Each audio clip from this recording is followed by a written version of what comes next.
this is the bit of the story we need to add.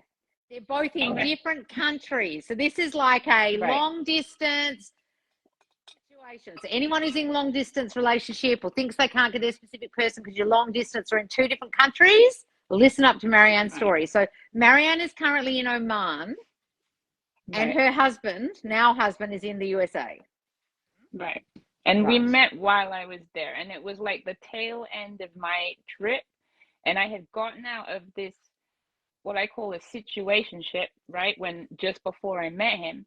And before I met him, I had said, I didn't know anything about the law at this point, right? But because I was so annoyed about what had happened before, I said, the next person that I'm going to meet is going to be the person that I'm going to be with. And I sort of said to myself, he's going to do this and he's going to be like this and he's going to, you know, treat me sort of the opposite of what I was experiencing with this, because of course I was making it about that person, but treat me the opposite of what I had just experienced.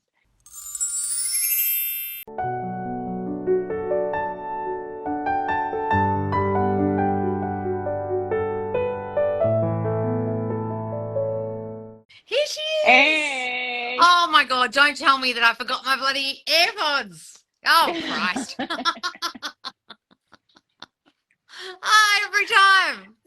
Every time. Oh, God. How are you, darling? I'm good. And you? Oh, I can barely hear you because I don't have my AirPods in. Oh, You there. I'll wait. Wait a second. I found them. Hooray. They're charged. Oh, my God. Wait a second. Give me 2 secs, Marianne. Wait a sec. Sorry, darling. Right. You're good. Oh, we had accidents on the floor when I got home and cleaners taking too long to clean the office, and then my alarm went off and I'm like, alarm. Oh my God, the interview. Shit. I kept refreshing it and then I was like, is it my internet? So I like switched off. I'm like, am I missing it? Like, oh my God. So guys, Marianne's here. Woo, woo. Hi. Halo squad. Marianne. Darling, listen, you are one of our most famous success stories in the squad. And we have been dying to have an interview with you. And when Marianne...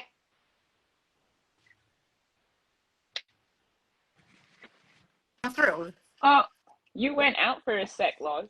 But you're on for me. For me. Can you hear me now? I don't know if yeah, now I can. Yeah. Oh, something happened. Oh, that's weird. So let me just get my charger because it's about to go flat. So Marianne is now a mentor in our squad and has been, how long do you think, Marianne? I think I joined 2022 for sure. I was a mentor in the squad, but I was in the free group before that. Like I think in 21 is when I joined the free group, and then 22 I was in the squad and then became a mentor from then. Right. And the reason why we asked Marianne to become a mentor is because her answers to people's questions in the Q&A were so succinct and so spot on, and she really, really, really understood the law. And at that point, I don't know if I even knew her success stories. All I knew was their answers were really great. Right? So tell me, just walk me through, when you joined, what were you with your specific person then when you joined the group and everything and started watching me? And I joined because I lost him. Like I found you right after I had lost him. Like I'd messed up. I sort of, the journey was like the law of attraction first, right? And that didn't work. And then I found you right after I lost him. And it was literally, I think maybe 2 weeks after that, I saw a video of yours on YouTube. And I kept thinking, who's this lady who's yelling at everyone? And I liked it because you were yelling. I'm sort of the type that likes, like, I don't like the coddling, you know, I like the sort of tough love. And that's what made me then join your free group at first. And so I was watching and sort of putting in my own questions, and I started understanding where I went wrong. And that was 2021. I remember it was December. It was like a disaster. So can I just preface this by saying, anyone who's watching, Marianne is now married to this man she's talking about. Okay? Just so everyone knows, before we get to all the backstory, they are now beautifully, happily married. And we've seen the journey from Marianne having not been with him to getting engaged and then getting married, and the journey throughout a series of success stories from beginning to end.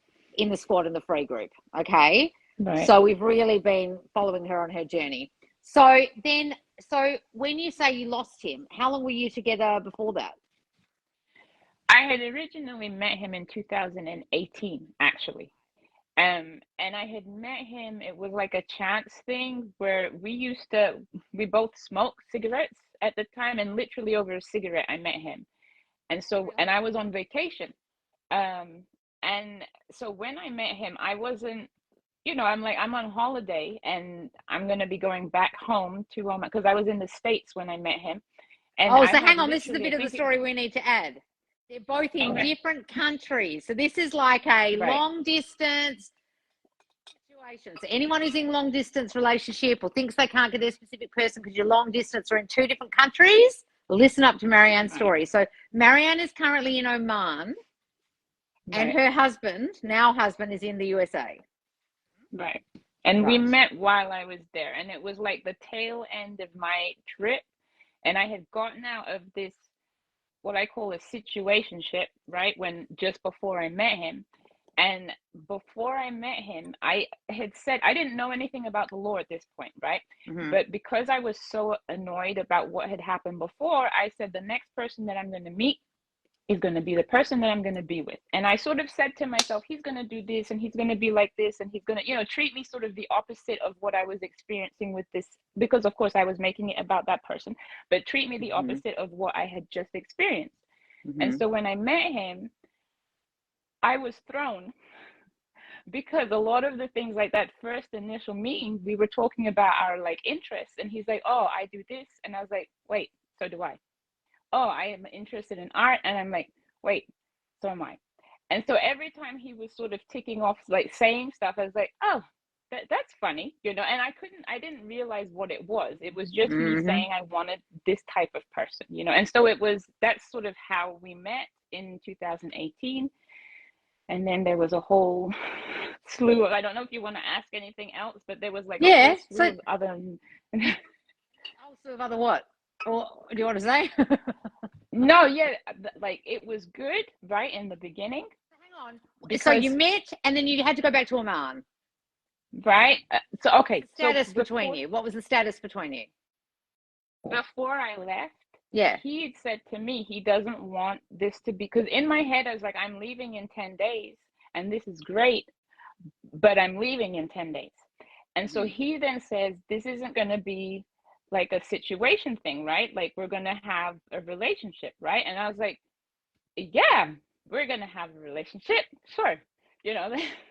Of course. But you were probably thinking at the time in your mind then, oh, but that won't work because we're in different countries. Is that what you were thinking? Right. Of course. Right. Yeah. I'm leaving in 10 days. It takes 24 hours to get here. I've just met the man. Like we literally spent, I think it was every day from when we met together. But I was like, I'm leaving, like, how is this realistically going to work? Yeah. And so when he said, well, we're having a relationship, right? I was like, yeah, we're having a relationship. Sure. And so I come back home and then. So hang on, let me ask you a question. So what do you think your self-concept was like at that point for you to have got a man? You just got out of a situationship, for you to have got a man to say to you, oh no, this is going to be a relationship, even though it was long distance. So do you think you were in a good place mentally in your self-concept at that point to get that outcome? I always have that in the beginning of a relationship. Like every sort of thing that every relationship I've been in, right? When I first meet someone, I have this thing of where I don't doubt that people are attracted to me. I don't doubt that people are interested in me.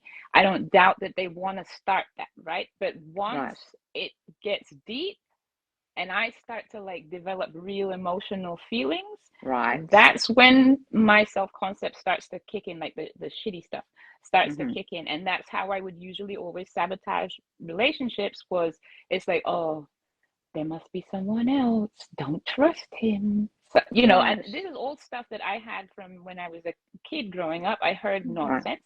And so I assumed that that's what would happen. And then. Hang on, you heard nonsense. What nonsense did you hear? So I was told that there's two main things, right, that came back in this particular relationship. But the first one was men sort of cheat. Like you can't sort of expect the man to always stay faithful. Mm-hmm. Yeah. And there's always going to be like a side piece, or they're going to lie about, they'll keep certain things from you. Who told you this stuff? Even, your mum? Yes. And what's crazy, right? What's crazy is my dad and mom have been married for over 40 years. Not once has my father left this house and not come home at night. Not once. There's never been any inkling of anything. Forget it from then. She married really young. They were really, like, she was really young. And so she had this thing of, she's not sure she can trust this, right? Like, it's too good to be true type thing. And how can it be? And they came from two different cultures, right? And so for her, it was that. And so I remember her telling me this over and over and over again. And so every time, even if there wasn't something that was going on in the back of my head, I'd think, there's something I can't. Men are like that. That's what happens. You can't sort of give your whole heart because you'll get hurt, you know. And then I would do stupid shit. Like, I remember looking through an old boyfriend's phone while he was asleep to look for evidence of, and I didn't see anything, but it wasn't good enough, right? And so because I didn't see anything, I kept looking. I was like, that must be. He's changed the name. He's deleted the calls. He's just all kinds of nonsense. But yeah, so that was one thing. And then another one I heard was from my dad. And he says to me, you don't have to be married. You can just have a lifelong partner and have a baby with him, and that's good enough. And so that was in the back of my head as well, that you don't have to be married. You just have a relationship, and that's good enough. Which I'll come, like, when we go to like move forward, that will come back up because that played out. But there was sort of that kind of nonsense that was playing in my head. And that would come up after, though. Like I said, in the beginning, when I meet someone, I'm like, oh my God, I am fabulous. This person, like, is so into me. And they would reflect that, you know, and I would feel like that. They would show me that. And then as soon as that nonsense kicked in, then stuff would start to, like, fall apart. And do you think, because of the distance, oh, sorry, what were you saying? No, I was just saying, and I'd see it slowly happening, like, and it would like back up what I believed. Every time I would see something, I was like, evidence. I was right. Yep. And so do you think that got exacerbated by the distance because you were in two different countries, that lack of trust thing 100%. Kicked in even more? 100%. Like, that fed it, because then I'd be like, he's over there and I'm over here. How do I know that he's not got someone else? Just because he says he loves me? That doesn't mean shit. Like, he still can have someone else on, you know, that nonsense sort of would feed it. And then I'd get, like, through a day maybe of where I text him and I won't hear from him. And I'm like, oh, you see? He must be with someone else. That's why.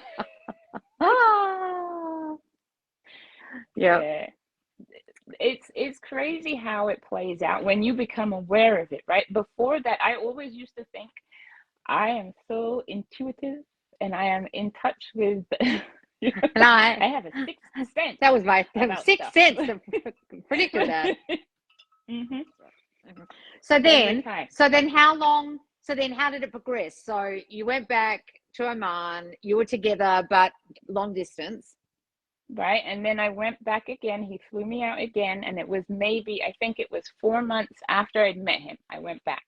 And I was there because I have always worked from home, so I could travel and work from anywhere. So I went there for 4 months and it was fine. That first 4 months was good, you know, like, and then I came back again.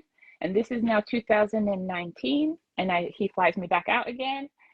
And then I've started to now, like, things have started to become serious. I go out, I meet his side of the family, and then things are like, oh, we're getting into that stage of things, and it starts to creep in. The nonsense starts to creep in, and I start to doubt stuff, and I'll do, like, really stupid stuff, like call him up to ask if everything is okay with us, even though nothing's wrong, to get, like, this reassurance nonsense from him, you know. It's like, so we're good, right? And he's like, yeah, why? It's like, I don't know, I just we're good, right?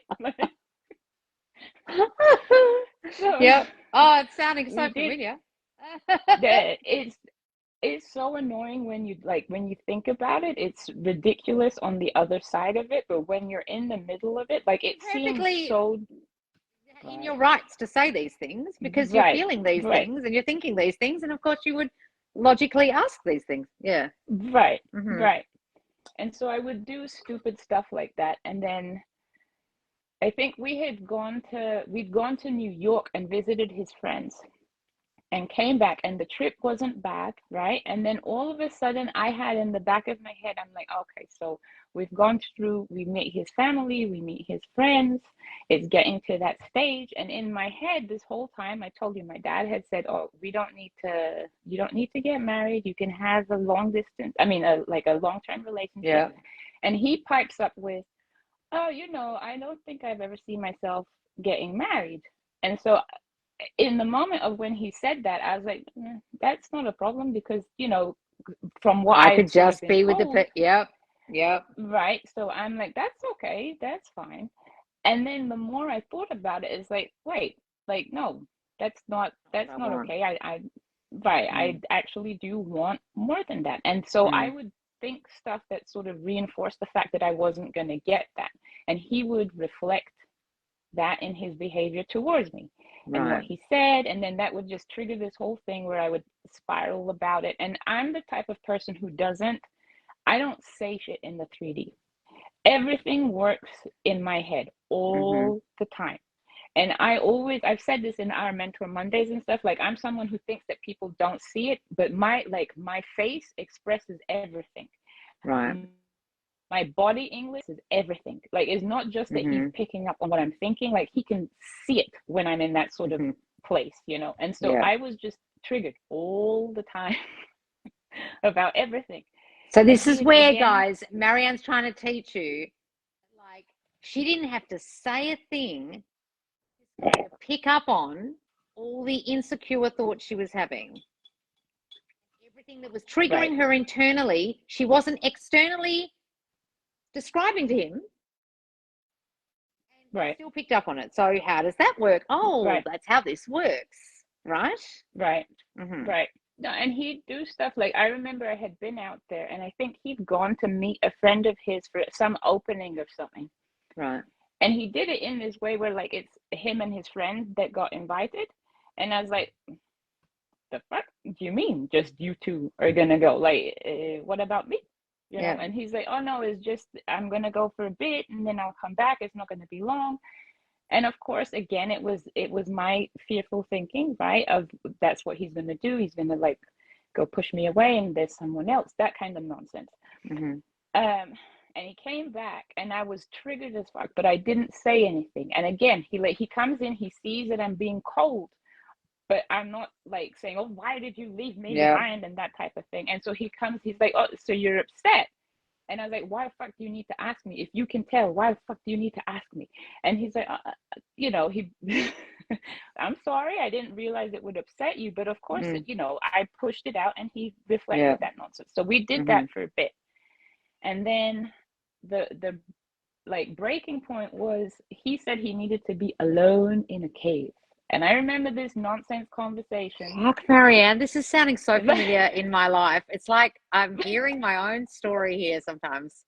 When I'm hearing this, it's scaring me.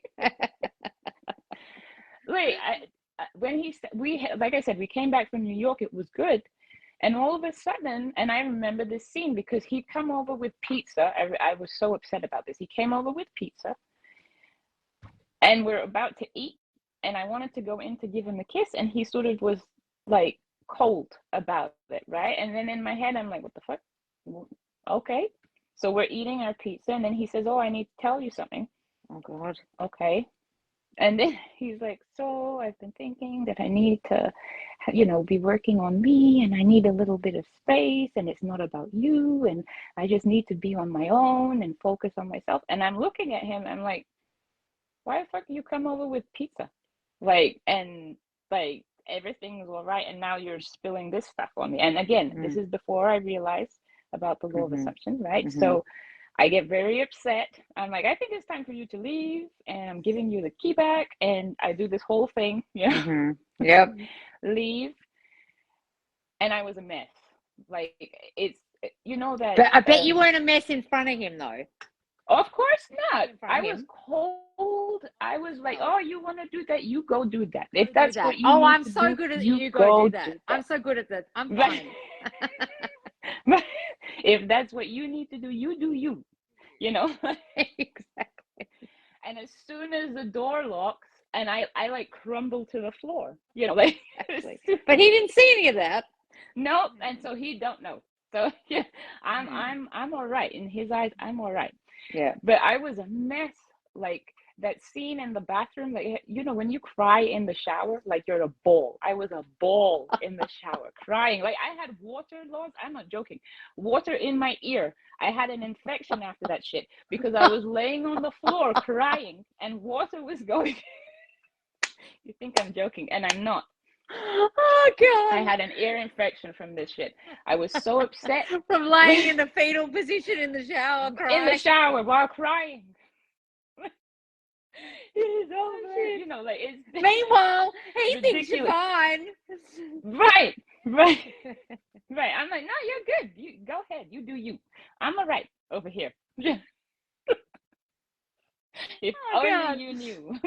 Oh my No, God! but that was This is me, so right? good. So, and then that happened, and this happened twice, mind you. We did this little spiel 2 times.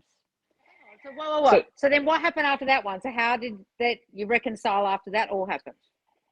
I went into the whole law of attraction nonsense. That's how I found out first about the law of attraction first. We all go the law of attraction first. Yep. Laws. I wrote a note to mention how ridiculous I was. I looked through my notebooks that I had from back in the day. Okay, I still have these stupid little notepads, and I wrote when I was in the midst of this. I looked up soul profile for Gemini rising sun. I don't even know what the fuck that means. Like, I don't know. I don't remember looking this up. But apparently, I looked up my soul profile for Gemini rising sun. And I wrote down. Oh, God. I'm not joking. And then the other thing was Manifestation Accelerator audio program. I made that as well. And I don't remember what that was. But, you know, I found that. And then I started. Bet you that really accelerated your manifestation. Oh, yes. The 2 cups method, Laws. I had the 2 cups method out on the balcony on a full moon. And I had my glasses with like the. I don't even know what that is. And the. Oh, God. No, the 2 cups. No, I didn't get into all the moon stuff. The moon and the tarot and stuff passed me right by. But no, I was into everything that I could find. I did 44 times 4, 22 times 2. Don't do the 66 times 6 because 6 is a bad number, or 55 times 5. One of them were a bad number. I did all that nonsense, and it became tedious when I started looking at my notepads that I had of stupid affirmations of he loves me, he loves me, he loves me, he loves me. Yeah. And then I realized that there was something called the law of assumption. Right. And I started that started to like sound better to me because it gave me more control than looking to something else to so then you started listening to coaches who were teaching that. That's how I sort of started into that. And the thing is, I think what a lot of the squatties, people who are new, do is that you understand you have to do certain things, right? Like you have to sort of focus on what you're thinking. And so I'm like, okay, I have to do that. But it was in an effort to get a particular outcome, to get him. So that's what I was focusing on at first. And that's sort of what, I won't say it didn't work, right? Because I was focused on the fact of manifesting him, get in contact with him. And so I did that, and that started the ball rolling, and we never really weren't in contact, right? It's not like we ghosted each other. He would message me every once in a while, and it would be like some nonsense. Oh, what's the weather like in Oman? And I'm like, use Google. Google weather will tell you, you know. But they use any excuse to contact you. But then you're just pissed. And so because it wasn't the thing that I wanted, right? So so there would be some kind of contact, and then it started to like pick up again.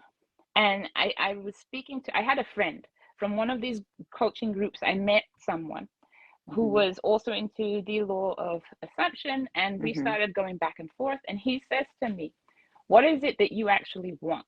Like, you always talk about you want to manifest Stan, but to what end? And that's when I realized, okay, I have to go to the end of, this is what I want. I want marriage, right? Rather than I want contact, I want him to apologize, I want all the other nonsense that I was doing.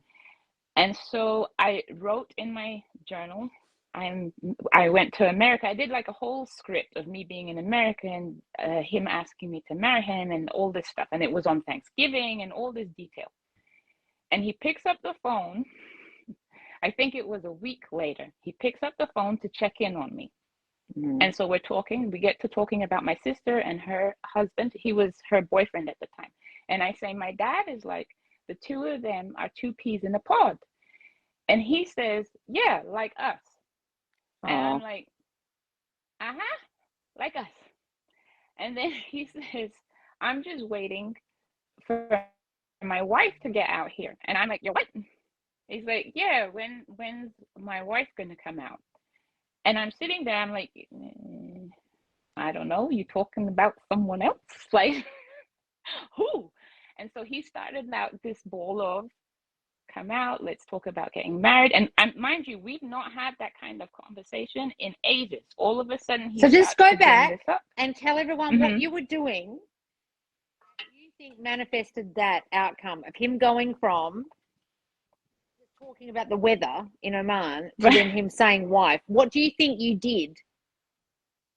I dropped the in-between stuff because at that time, I was so fixated in my head. I had to have certain things happen that would lead to it. And one of the big things that I was focused on was I had to have what I called the talk.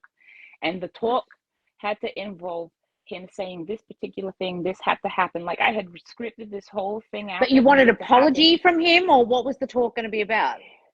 It would be an apology, like him realizing he made a mistake, and like in order for the rest of it to happen. But my fixation was that had to happen first before anything else could happen in my mind. And so because I was so stuck on that, it didn't happen because I wasn't going to the end, right? So instead, when I pulled out the journal, I'm like, okay, we're married. You know, he's asked me, I've said yes, we have this life. And I scripted the whole thing out, and I would read that over and over again to go to the end instead of sort of, you know, choke holding it in the middle. And I think that that's sort of what got the ball rolling, right? I still was not 100% there on my self-concept though. So he says, can I just mention, flies me out. Can I just mention that Marianne and I work together on what is now going to be dropped in the squad next month.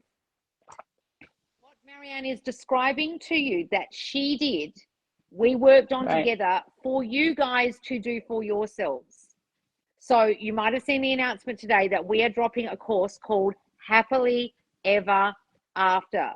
And in it, you are going to be doing what Marianne is describing that she did exactly the same way. Right. In her journal, that's what we're doing.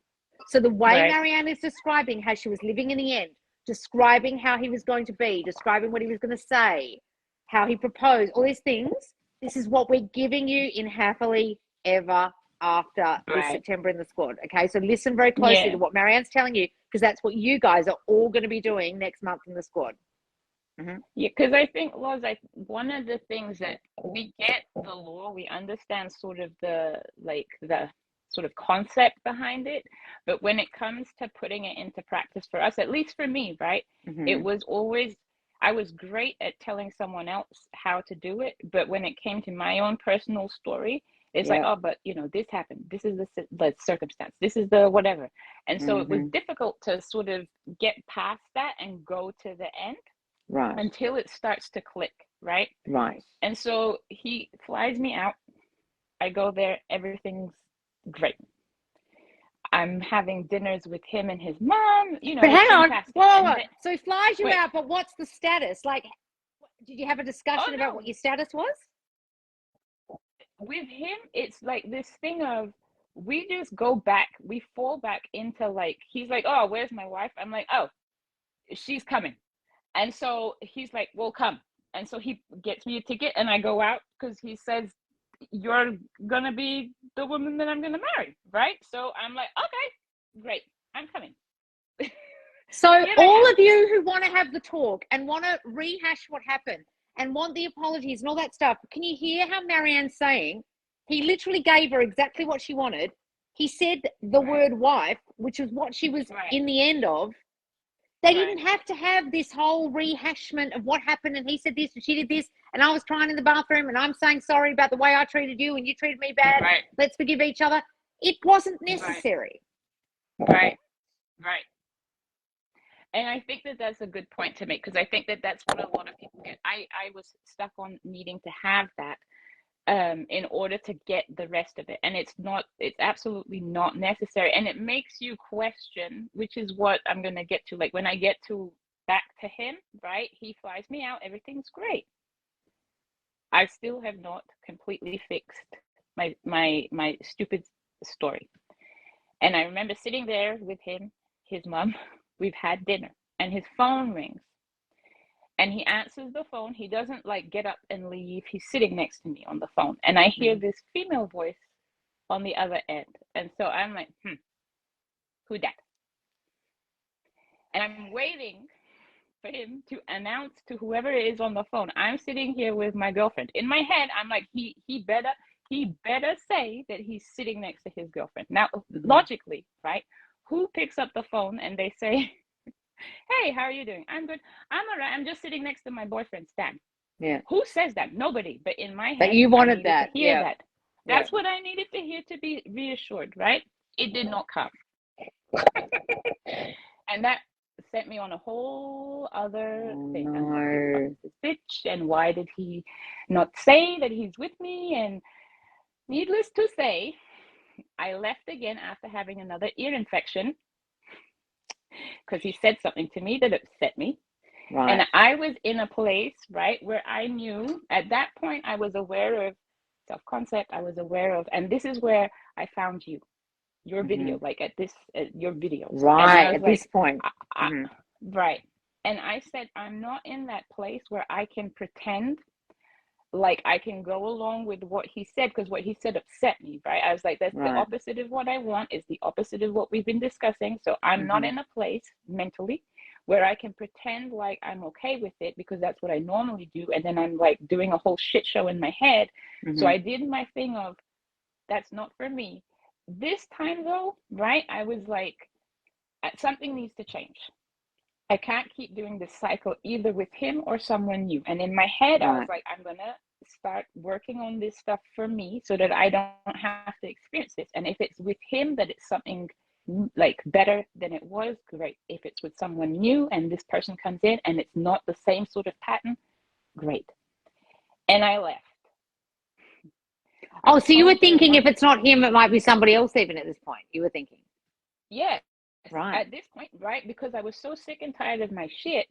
I was so sick and tired of the nonsense that I had been experiencing. And I realized that it was me, right? Even in the midst of me spiraling with him talking, I have all my friends are males. I have maybe 2 female friends, right? And so for me to like flip out over the fact that he answered the phone and it's a female, that's about me and my insecurities. That has nothing to do with him, you know. And he knew I had all male friends. He never sort of said, oh, well, who are they and are you? Right.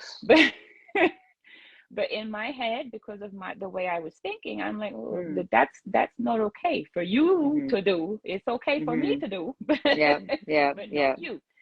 So when I realized that, I'm like, okay, something's got to change, right? And it's not that I said I don't want him, but I said I don't want him until I know that it's not. I don't want this again. I don't want this cycle again. Yeah. Right. I don't want this cycle again. And so I said, okay, so I'm going to go home. And I went full throttle laws with self-concept. Like I was sort of, instead of being obsessed with manifesting him back, I was obsessed with like getting my self-concept on point. And so I made I made affirmation recordings. I was listening to them at night. When I was in the gym, I was playing them. When I was working, I was playing them. I remember. And what kind of stuff were you saying to yourself?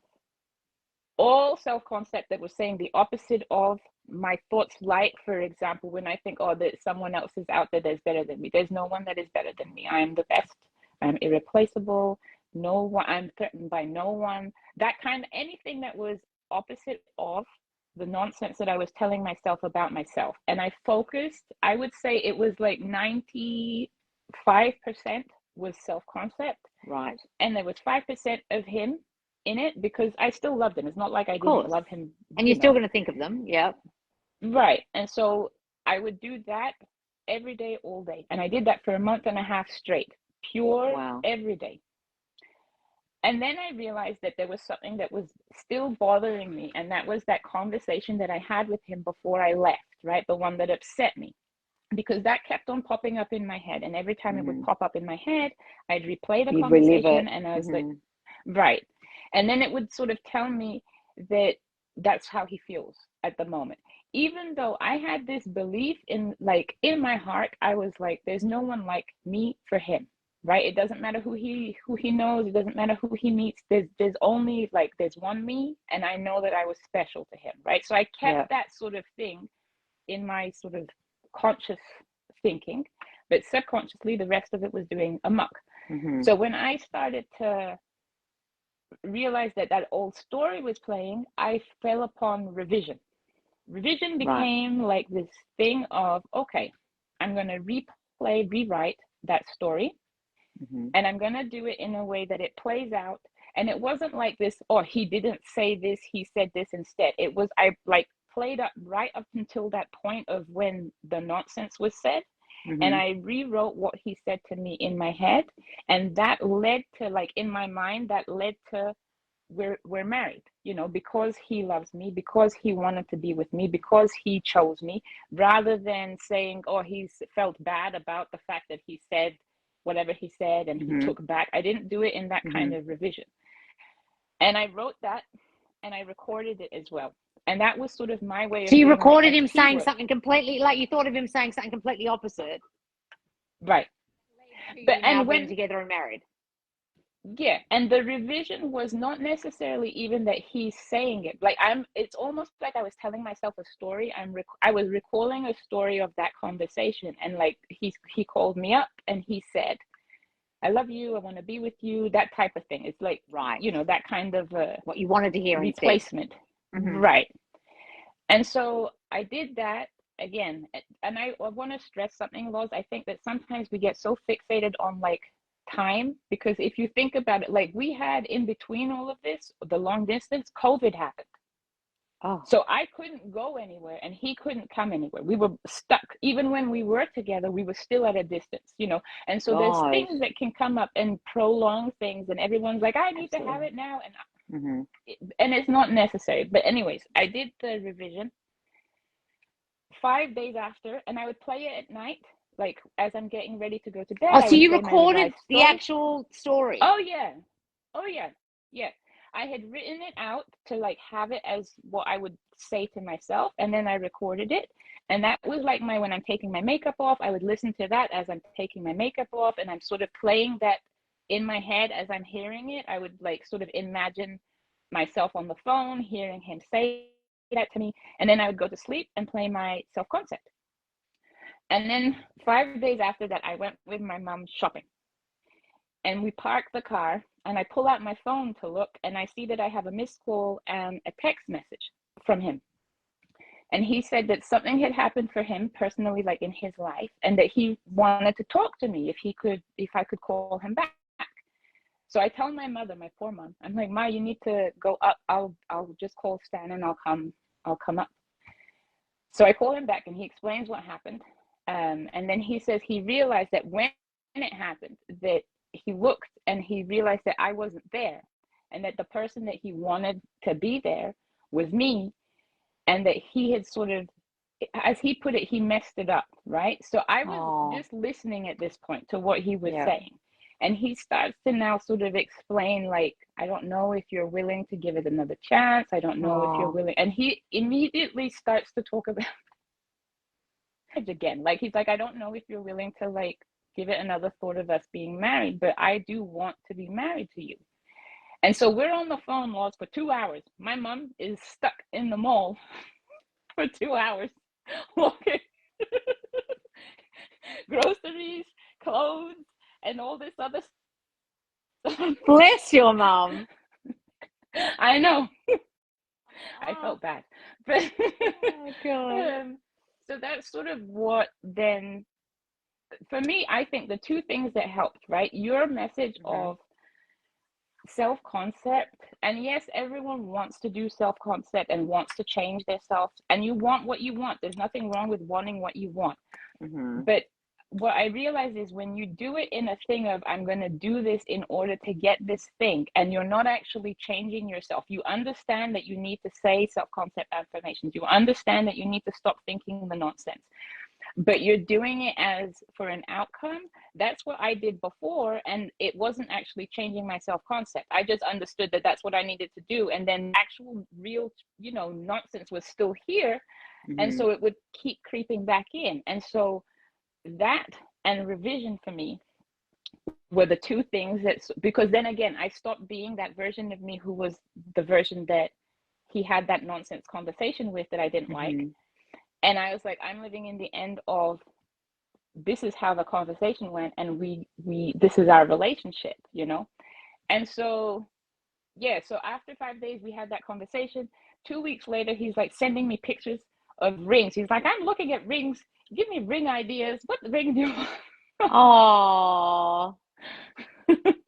Yeah.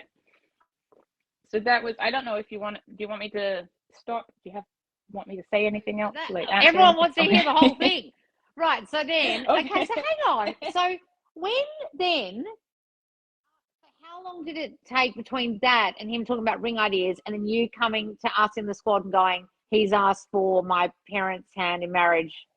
So he asked, we talked about rings, we discussed that, and he says, I'm not gonna give you a ring until I come and meet your parents. I need to first meet your parents. I want to have blessings from your parents that they're okay with it, and then we'll get married. So I was like, okay, if that's how you want to go about it, if you need to have that thing, fine. So he comes out, and I think it was 2022 is when we had sort of discussed the ring stuff. That was in, I think it was maybe February or March. And then he was supposed to come out that year, but like I said, something happened with his family member, so he had to stay back. And it was 2023 March that he flew out here. So what, you had almost a whole year or something where you didn't see each other? Yeah, a whole year. We were communicating every day, twice a day. Like we talk every day, 2 times a day. My morning, my night, his morning, his night. We talk, but we didn't see each other in person for a whole year. Wow. And then he flew out in time for my birthday, right before, like, in the end of February. And it was the first time that he was meeting my parents. And like that whole thing was, I knew what he was coming for, right? And sort of my parents sort of guessed why he was coming out and stuff. But we went on my birthday, March 7th, we went for lunch. And so the 4 of us, me, him, my mom and my dad, are sitting there having lunch. And then he like looks and he's like, so the purpose of me visiting is to meet you guys and to ask if you're okay with me marrying your daughter. Aww. And my dad is looking at him and he's like, I've been waiting for this. And so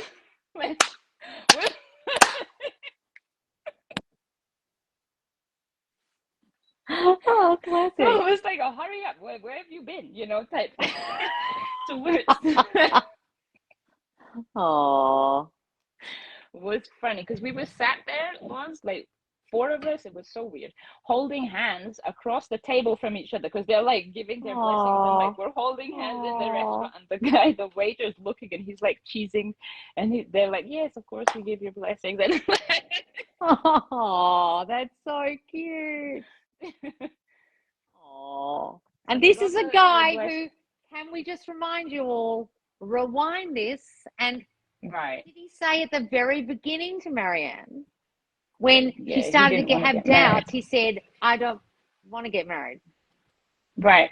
Yeah, he didn't see himself as being married. He So that but he was she even started like a whole heap of nonsense. He's like, what if you have your place and I have my place? I'm like, what the fuck do you mean? Me have my place and you have your place? Like, right. How does that work? Mm-hmm. So those of you who've had this kind of experience where you're with someone even, and then they start saying shit like this, or it starts just turning into a situationship, that's what happily ever after is for. It's not just for people who are manifesting they're in a beautiful relationship now and they want the actual marriage and it's leading there. This is for people who it sounds like it's never going to lead there.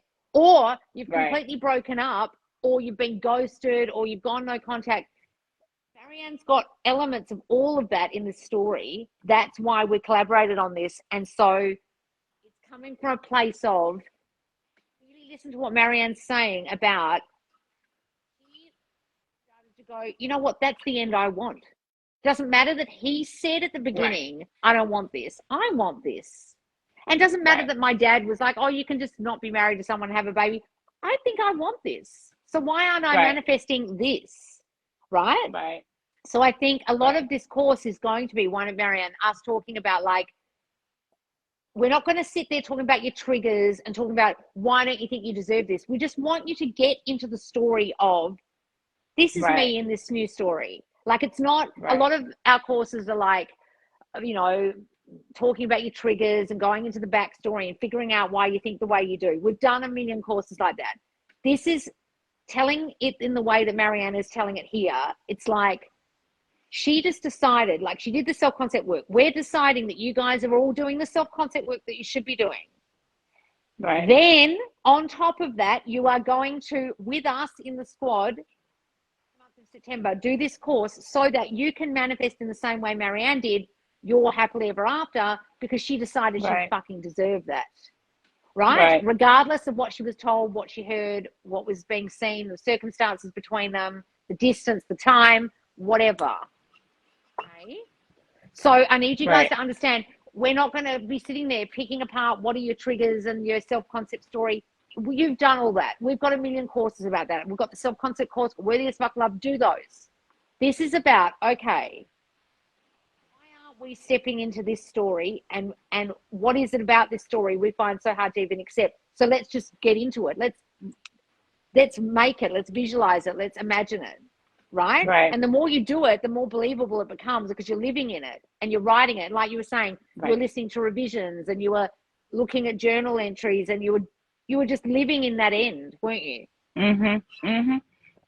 Yeah, with absolutely no proof of anything. It's not like there was any kind of something that was showing me, you know, that it's coming or it's not coming. It was just go to the end of this is what I want. And this is what I'm manifesting. It doesn't matter what's in between. Doesn't matter what's happened. Doesn't matter what he said or my nonsense behavior. Yeah, exactly. All that matters is that this is the outcome that I'm manifesting. And that, like, I'm stubborn. And that's one word that I use to describe myself, is that I think I'm stubborn. And I don't think it's a negative thing, right? Like, I'm stubborn in a persistent kind of way. If this is what I want, this is what I want. And I'm going to get it because that's what I want. And so it doesn't matter if it seems like it's impossible, right? Like from a logical point of view, right? None of that matters as long as you've decided that this is the outcome that you're manifesting and it's yours, you know? And so that's what I had, that's what I was doing. And that's what helped me get to that point. Right. And I've forgotten like where I'm at. So you're at the story. So he asked for your hand in marriage and then? Okay, right. And then that was in 2023. 2023, at the end of 2023, I had flown out to the US, and that's when we had selected, you know, our rings, and we were now officially engaged.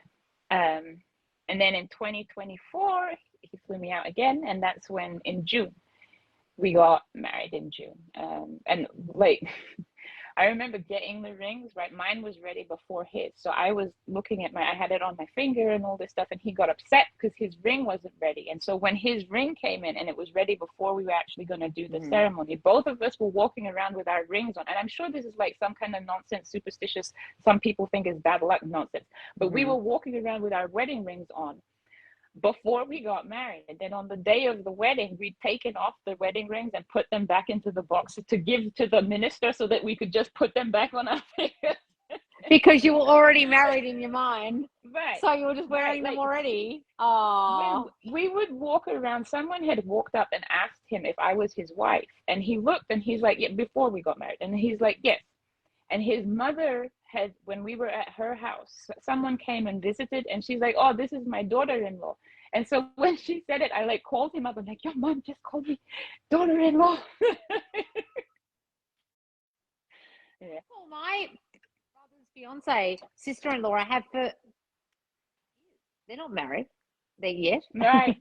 Right. But in my head, that's Right. absolutely who she is. She's my sister, you know, Right. like, so, Right. yeah. And so, and then, so I remember you said something to me one time. You were like, we're going, I'm going to America, and I think we're getting married, or, oh, I don't know, I can't remember. Did you know that it was happening, or? Yeah. No, because I didn't know at that point we were going to, right? Like we had said that we were going to in 2024, but like it was literally he'd arranged with my mother-in-law that his stepbrother's uncle was going to marry us. And so he's like, so next week we're going to say our vows. We need to like get the paperwork done. I'm like, what do you mean? We're gonna get married next week. He's like, yeah, we're gonna do the paperwork. We need to do the paperwork. I need to at least have that done, right? Because we weren't gonna do like a wedding because my parents are like, when I say a wedding, I mean a party. Yeah, big party. My parents are here, right? So he's like, I just need to know that like you're my wife. So we're gonna sign our papers before you leave. So it's like, oh, okay. And so then when I was texting, I was like, oh, and I just like, and I got married, you know. And I was like, what? It just happened. So lovely. Oh. And so now, so then tell them a little bit more about the current circumstances of that you're not even in the same country fully still. Mm-mm. Now this could be something that even after you got married, if your self-concept wasn't on point, it might fucking trigger you. It could trigger a person who thinks, oh God, when am I ever going to move there? Or am I going to get my visa? Or you could, a whole lot of shit. You just muted yourself, Marianne. I can't hear you. You muted yourself. No, I can't hear you. You're muted. You're mute. What have you done? What have you pressed? Have you muted yourself? Oh no! Where's she gone? We can't hear you. Ah, it says mute. It's muted. Hang on. Is it the earphones? Let me just write to Marianne on WhatsApp and tell her. No, still muted. What's going on? What the hell?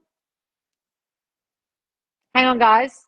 I might just remove Marianne and start her again. Wait a sec. Let me try and tell her. Oh my God, what's going on here? Wait a sec. I don't know what happened then. It's like she touched the screen. Something happened. You're dropping in and out as well, Loz. Oh, really? Oh my God. You're muted. Hang on. I'll hang up.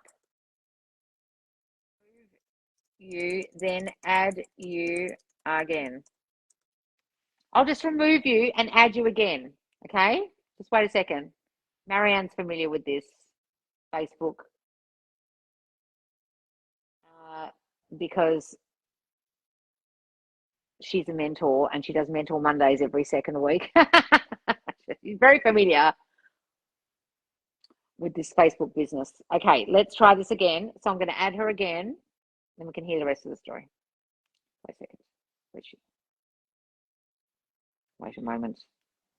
She'll probably request me in a second.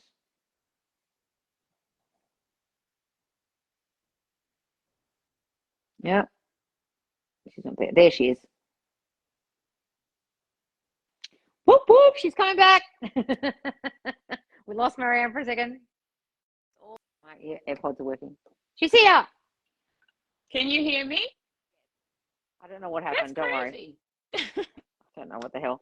Okay, so then continue. So then how you're handling like the fact that you are in different countries and all that stuff right now. Because as part of Happily Ever After, we've got the journey of even after marriage, like the life afterwards, and then happily ever after, like even to when we're old, right? So we don't want to stop at the engagement or stop at the marriage, because a lot of people, they get married and they fucking lose them, you know. So we want to get the whole life together, building their life together, manifestation. Right. And I think that what's helped is the fact that I've actually changed my self-concept. Like if I hadn't addressed the stuff that was triggering me before, those same triggers, like the same circumstances would still like reappear. I'm doing the same nonsense where I'm questioning the same, you know, stuff about, oh, what about he's over there and I'm over, like none of those circumstances in terms of him being there and me being here has changed, right? Of course. Even though we're working through the paperwork to get that done, until that's done in the 3D, the circumstances are still what it is. We're at a distance.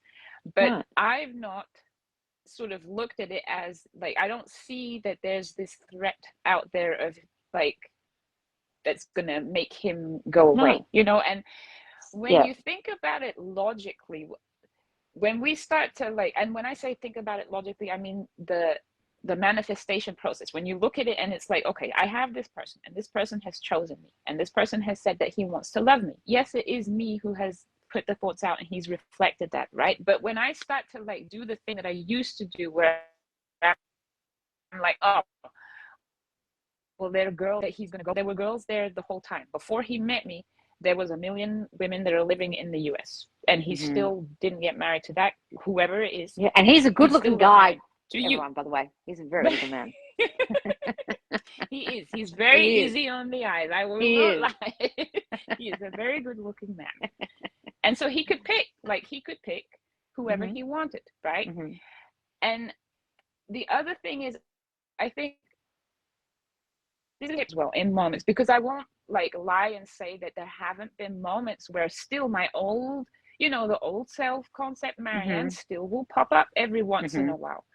And what in the journey helped me was trying to remember the stuff that I actually enjoyed, like moments that were sort of lined up with what I want. The version of him that was loving, that was, you know, affectionate, that was sort of committed, right? And so when I would spiral and then feed that story with really more unfavorable nonsense. And so what I decided to do is I'll pick a moment that like I remember as being fond for me, right? And so instead of obsessing about the nonsense, I would obsess about that moment, that good moment. And that would give me a break in the moment of when I'm spiraling. Because if I would just go into like shitville in my head. And so even now, right, like I have things that I'll remember. We were watching a movie on Netflix and there was like this scene of this guy and girl, and the guy was telling her, oh, you're an angel, I don't know what I did to deserve you. And we're watching this and he turns around and he's like that's how, and I'm like, oh, thank you. And so I'll play that in my head in the moments of, what do you say? That's how I feel about you. Where, oh, sorry. Yeah, he said that that's how I feel, like it's how I see you. Like I see you as my angel. I don't know what I did to get you, but I'm grateful. And so I'll play that, you know, and like little things like that that help you just sort of get through the triggered moments. But mainly is because I stopped being the version of me that was sort of spiraling over the nonsense. And that's what's allowed us to keep. And what you mentioned, like we both have plans. He texted me today. He's like, I just woke up and I had a dream that you, like him and my sister and her husband did a world travel tour. And I'm like, that's what we're going to do. We're going to do a world tour with Mel and Danny, you know? And so we have these things that where we're focusing on not just the marriage, it's not just the ring, it's not just, and the other thing I think also I want to say is sometimes people think that you've got to, like, I don't sit there affirming, I'm so happily married, we're so happily married. I say this every time in Mentor Monday. That's not what I tell myself. I just know that I'm happily married because that's who I now am, right? And if I start to like go into that nonsense stuff, then I do that little thing where I'm like, this is my husband, the same man who said I do.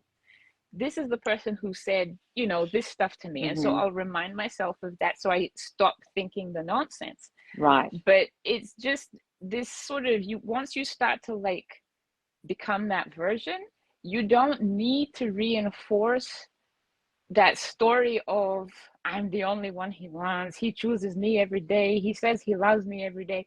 It just comes like naturally because that's who you are like now. It's part of your day, right? It's who you are, and that's what happens.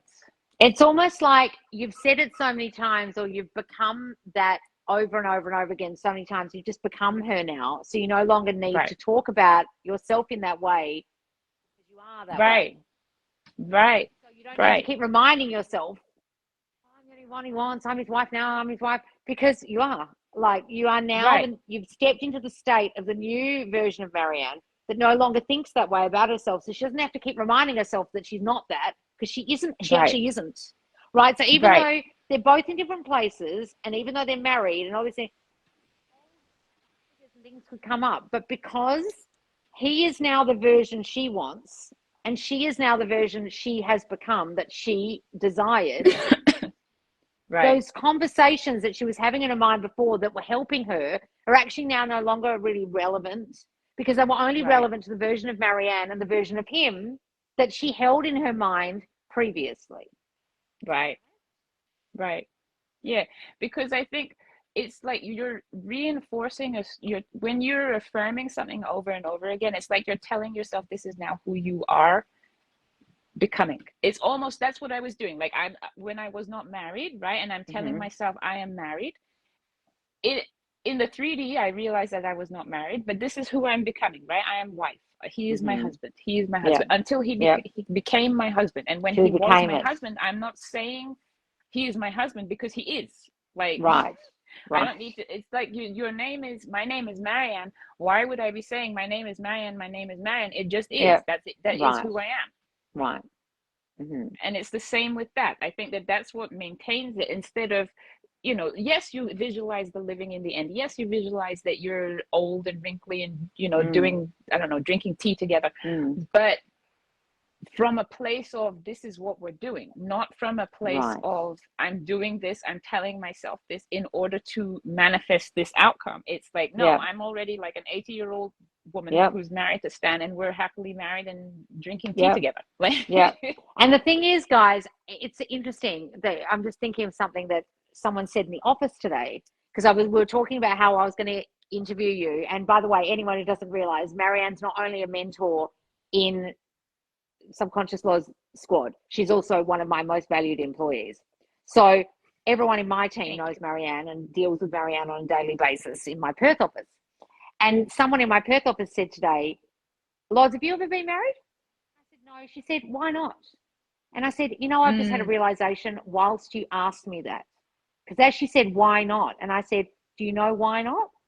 And I said, it's not just my self-concept that I've always had, but I always had a story that I said it out loud. I actually never wanted to be married. I never understood it. And as I said it, and I said, and that would be, Mac, I'm not. Right. Because I've literally manifested a reality where to me for so long in my life, that wasn't important, and I didn't see the importance of it. And I didn't see myself as a married person. And she said, what do you mean? I said, I was such an anti-marriage person that I remember a very good friend of mine at drama school used to say, one day, Loz, if you ever get married, I am literally turning up at your wedding with picket signs saying, eat your words, Loz, in protest. She said, because you are so anti it. So then you wonder why it's manifested that way. Right? So I am no longer a person who feels that way about marriage. Absolutely not. But I was for so long that I am now no longer that girl who felt that way. I'm no longer that version of Loz. But wow, I was that version of me for an awfully long time. Right? So in the same way that I was that old version and now I'm a new version who doesn't feel that way, Marianne's talking about herself almost in the past tense. Like there was old Marianne who felt these untrusting thoughts and this way about not being chosen, not being the one, not being the marrying kind, not having marriage. Right. And now this girl who wouldn't even dream of thinking that way. Right. And as I said it today to this person in my office, I thought, I don't really want to even say this version of me out loud. I don't like it. Because I forgot that I used to be that version. I forgot how vehemently I used to be that version. Right. No, I telling the story. Marriage is a piece of paper. That's what I used to say because of what my dad said. Marianne, that's what I used to say. Yeah, it's just a piece of paper. Why does it matter? Like, if I'm together with the person and I love the person, that's all I need. I don't need to be married. Why then stand desperately in that piece of paper? Right. And like you said, I was 40 when I got married, right? Like, it took me to getting into my, 40 to actually be like have it done. But before that, I was like, I don't actually want that. Like, I actually want to be married. I actually want to have that with him, have that love, have that companionship, manifest that way. And then you think, well, shit, I've been talking about myself, I've been that version of me, that's all I could manifest whilst being that version. Right. And every relationship before that, never ever, not even close, came to that point of, oh, we're gonna get married. Like, I'd have the relationship and then I'd fuck it up, but none of the other people ever said, oh, let's get married. Oh, I think that I want to be married to you. None of that stuff until I was like, I don't like this story that I'm running in my head anymore. I actually want to be married. And then, and there are girls, we need the paper. Right. And the paper, it's the paper. But there are girls who feel they absolutely vehemently deserve the marriage and they'll get engaged 5 times. What's the difference between these girls who get endlessly engaged and endlessly married and they go from one marriage to another and girls like us who are talking about it like just a piece of paper? Right. So, and at the moment, Marianne, may I add that your marriage is still, because you haven't had the party part, just a piece of paper. Right. No, for sure. You've got the lovely pictures and stuff. You haven't had the big party yet. Nope, because of the paper. Right, because and then it's like, okay, so now I'm focusing on a huge party, 2 parties. I have to do it. You deserve it, right? Right. But it's how it plays out. And we don't realize sometimes just how we think it's a nothing, right? And I know in my situation that the reason why I believe that, even though it's something that my dad had told me before, I know that it fed into what my mom was saying to me as well about relationships, and so it I justified it in my head. I was like, oh no, I don't need it. Oh my God, my parents' marriage was so bad. I could not even imagine wanting something that bad. Right. So in my head, it equaled bad. So I'm like, why would I want that? I hadn't experienced a good marriage. Right.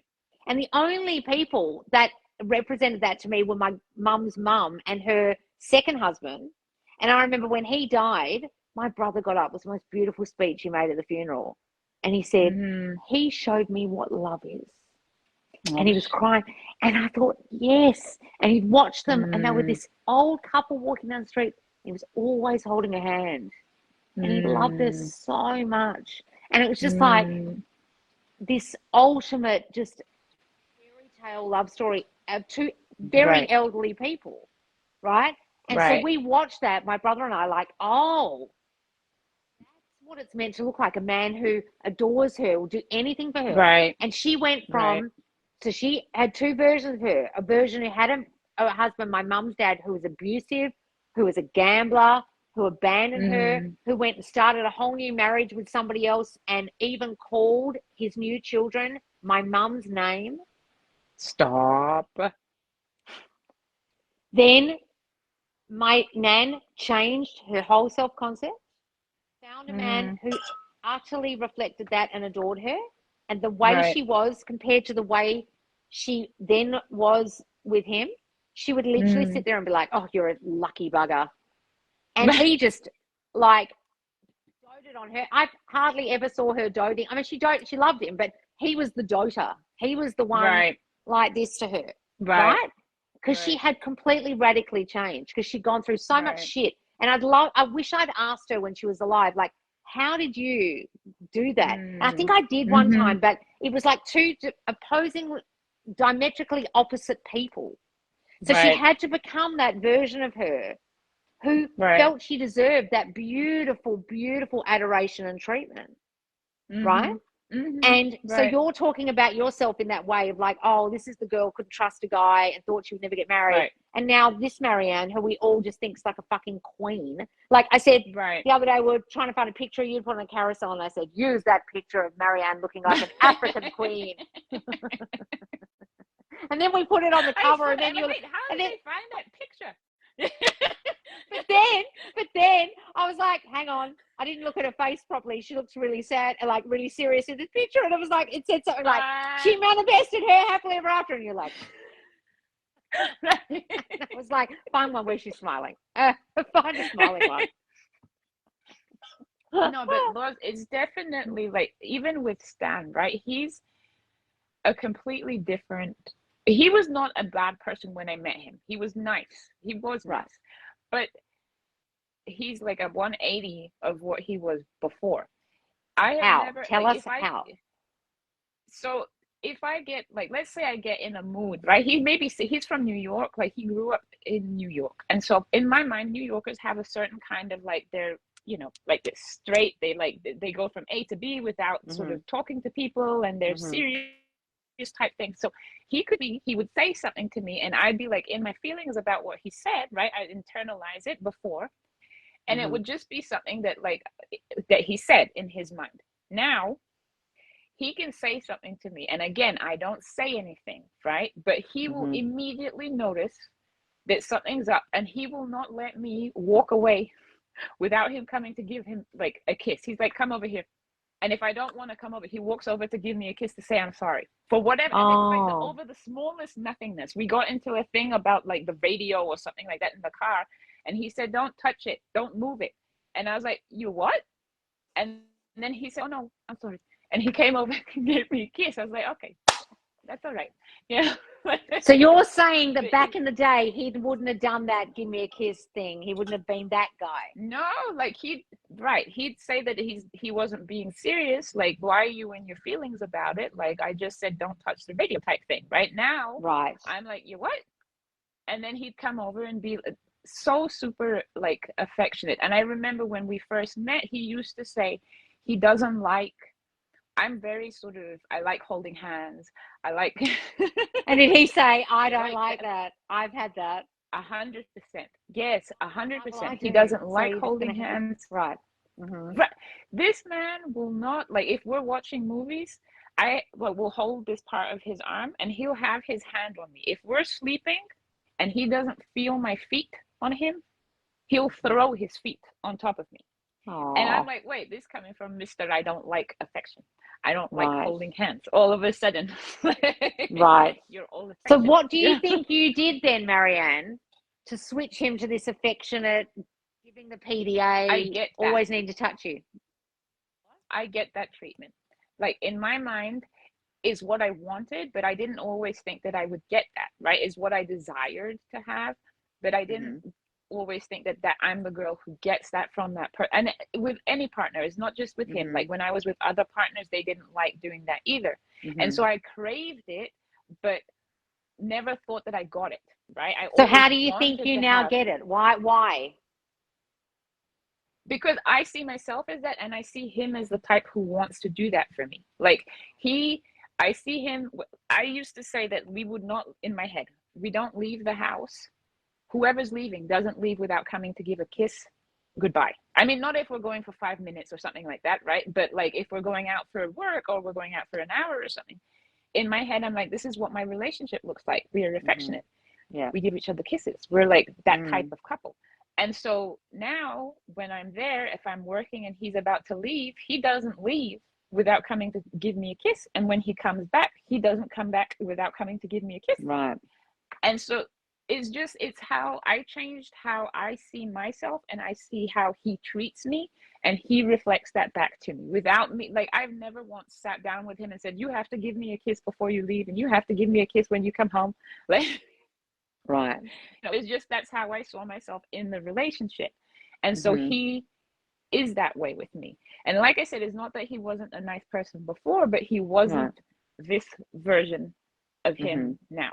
Like, we don't go to bed, in my mind, right? You don't go to bed mad at each other. In my head, that's how I believe it. Like, you don't get mad with each other and take that to sleep. And I remember that we had gotten into like this thing, and it was nonsense. I think it was a TV show or something like that, that he wanted to watch a certain thing. And I'm like, no, we watched your TV show yesterday, so tonight is my night. And he's like, you always say tonight is my night, tonight is my night. And so he was trying to insist it was his night. So I was like, fine, you do what you want. I went, took my computer, I was working on my laptop, and he like puts on the TV and turns it up really loud so I can hear it from the bedroom. From the bedroom that he has my show on. He's like, are you coming? He's like, okay. So I come back in, we watch our TV, and we go. And it was your show. You know, like that. Yeah. So did I come back in, you know, and watch the show. You just have to, for me, that was it. I think I also was very sort of codependent in the beginning. Like, I based my whole, I'm going to do everything that is about, like, that does somehow surrounds my partner, right? And I, even if it was like going out of my way to make myself uncomfortable, as long as I please this person, it's like, oh, then I'm going to get the love. Then I'm going to get the affection. Then I'm going, and it never happened. And it's not like I'm saying that I'm being a bitch now in the relationship. However, I stopped trying to over please and trying to like get that validation, which is what I was trying to get from him in the beginning. And because I stopped seeking it, it's just naturally sort of coming without me needing to say, please validate me, please reassure me, please tell me that we're good, which is so embarrassing when I think about it. Like, how I used to like call him up randomly and be like, are we good? It's like, yeah, why? Oh, I've done that. Are you okay? It's my, I do. Are you okay? It's everything. It's always about them. It's not me. It's, are you okay? There's something wrong with you. It's always me blaming them. Yeah. So funny. Yeah. Now, would you be prepared to take some questions, Marianne, from people here who might have questions for you, darling? Sure. Let's ask, because guys, people who are watching this later on YouTube, Marianne is one of our mentors, so you can ask her questions on Mentor Mondays as well. And they're every second Monday. Okay, and then Kat does the other ones on the other Mondays. Okay, let me try and see any questions. Anyone got a question for Marianne? Marianne, can you see any, darling? I'm trying to scroll up. Like, my Facebook is always all I can see is Kat McPherson is watching. I'm just going to swipe the comments, see what I can see. Oh, hang on, I might see them on the computer better. Sometimes if I press the computer, I can see them better. Wait a second. Let's see. Sometimes if I go and watch the live that I'm on, then I can suddenly see the questions. Right. Wait a moment. Yeah, Facebook always likes to act a fool sometimes. I may have missed the beginning. What were your fears? So what were your fears, do you think, Marianne? Not necessarily talking about the fears from my courses, but like, what do you think your actual fears were that you figured out? I figured out that I did this comparison thing. Like, I always feared that there would be someone else, either better or just someone else. It didn't even need to be, I mean, it was that they were someone better and they would pick that. Like, I wouldn't be chosen at the end. And why do you think that you thought that way? My mama. From your mother. Yeah. Basically saying that you can't, like, there's going to be someone else. You can't necessarily trust that they won't be someone else. I remember, and she probably would kill me for saying this, right? But I remember when my sister and her boyfriend were living in Dubai, and a friend of my sister's was going to stay with them, and she was about to move. And my mom heard that my sister's friend was staying in the house with them. And my mom's like, she's female? I was like, yes. Oh. And my mom's like, I'm going to tell Mel that she shouldn't. And I'm like, you're going to what? You're not going to. Oh, wow. She was that bad. What are you talking? Yes. Oh, Jesus. Yeah, I'm like, what? She doesn't have that in her head. Don't put that thought in her head by calling her and act like making her start to think that nonsense. Like, no, you Paranoid. were not. Oh no, that bad. Oh, That wow. bad. No wonder you got that from her. Okay, that's a lot. Right. Okay. What's this? Marianne, lovely interview. If your mum had that idea of men cheating that she passed on to you, how did she manifest your beautiful, wonderful, faithful dad, do you think? My father, so Someone I asked. think that he realized what his sort of commitment to us was that strong. Like he does not believe in Right, that sort of stuff. Like he has right. that within him. He's Mm-hmm, just he can't imagine. He's heard of mm-hmm. people doing that and he will sit there and like criticize that nonsense. He's Right. seen a friend of mine who I grew up with, her dad did that to like Mm-hmm, her mother, and my dad's mm-hmm, like, I don't understand how a man could. And so he just does. I don't think that it's within him. He was born with mm-hmm, that, like, well, not born with it, mm-hmm. but he grew up with that, and so that's Yeah, how he believes. And he knows yeah, that she's a little bit nutty when it comes to yeah, that, you know. yeah. And he's like, Right. that's how she is, you know. Yeah, That's yeah. how she is. That's right. Okay. My mum instilled my negative stories about men that they cheat, just want sex, and that's all I'd be good for. Wow. Yep, Yeah, exactly. yeah, and then you'll Okay. find that, Yeah, and then that's all you'll find. Exactly. right? How did you keep persisting when the 3D was showing you the opposite of marriage? I understood that it was me. Like I Right. think that like I said, from a purely like understanding the law aspect, I understood that it was me that was creating it. And so every time I sort of was triggered, I realized that I was like personalizing it. I was making it personal to me, even though it had nothing to do, like he wasn't doing it to Mm-hmm. me, nothing was being done to me.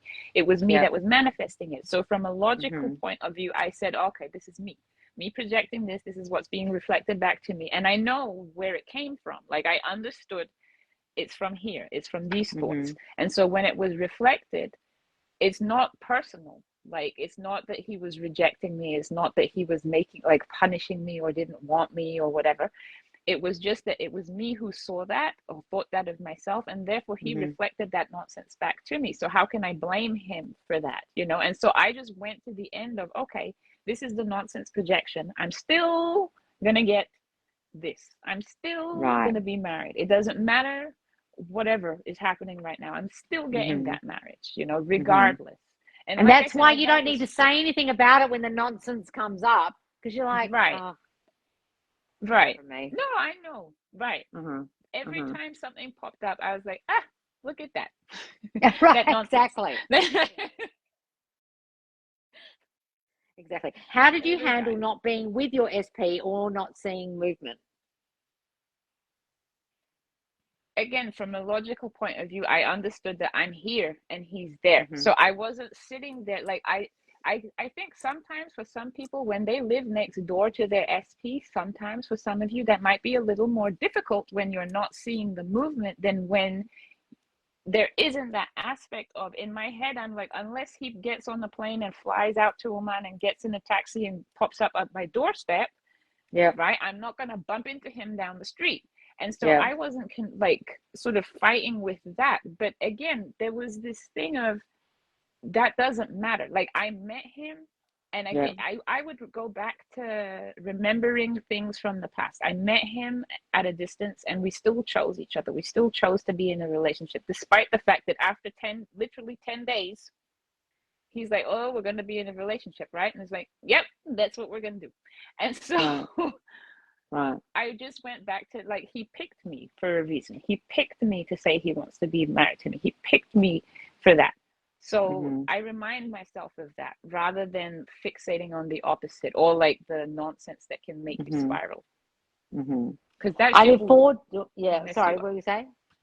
No, I was just going to say, because that shit can mess you up. If you don't sort of remind yourself of the opposite, I'm good at spiraling and adding nonsense even when there's no evidence of it. Like, Oh, me really good too. at it. Oh shit! It's my imagination is masterful at making up stories. Yeah, exactly. I live 4 doors away from my SP and see him most days can be really triggering. Joe said. Oh, Joe. Yes. Right. I am still getting married regardless. Yes, Alice, you are. Mm-hmm. What are you talking about here? Hang on, I'm trying to see more questions. Wait a second. I've got a couple of questions from my team who wrote them for you. Okay. Did you find yourself worrying about time at all? How long it took, as in like how long it was taking? Mm-hmm. I won't lie that at the beginning, right, when I was sort of first trying to do this, I was like, oh, well, it's been a week and it's still not happened, and it's been 2 weeks and it's still, and then I realized the more I was doing that, the more I was not getting anything. Like the more I just felt like shit, because I kept on focusing on the fact that it was taking so long and it took longer. And then when I did this thing, right, where they say it's like folding time in half or something like that, like where you sort of jump timelines, right? If you're here now and I'm going to be married in a year, does it matter that between now and then I'm not married, as long as the outcome is that I'm going to be married? And so it's like, no, it doesn't matter.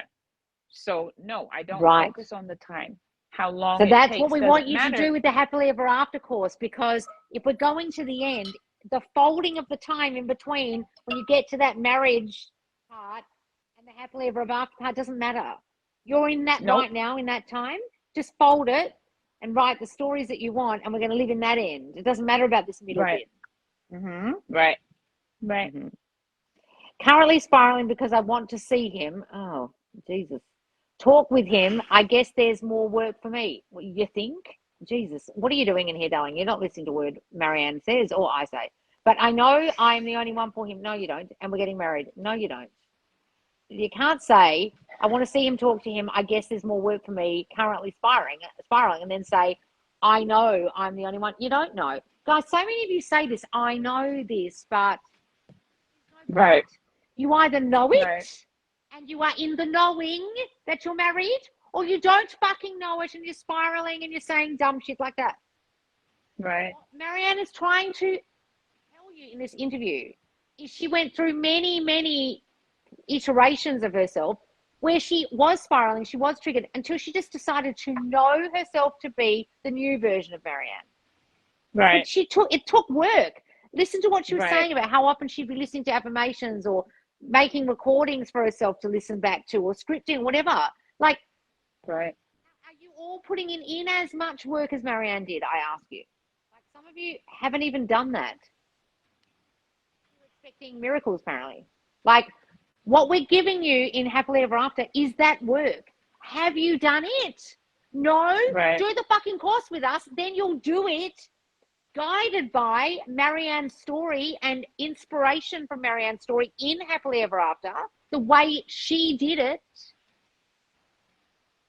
Because some of you think you're in the knowing. You're absolutely not in the knowing. And you also haven't done the fucking hard yard work to get to the knowing.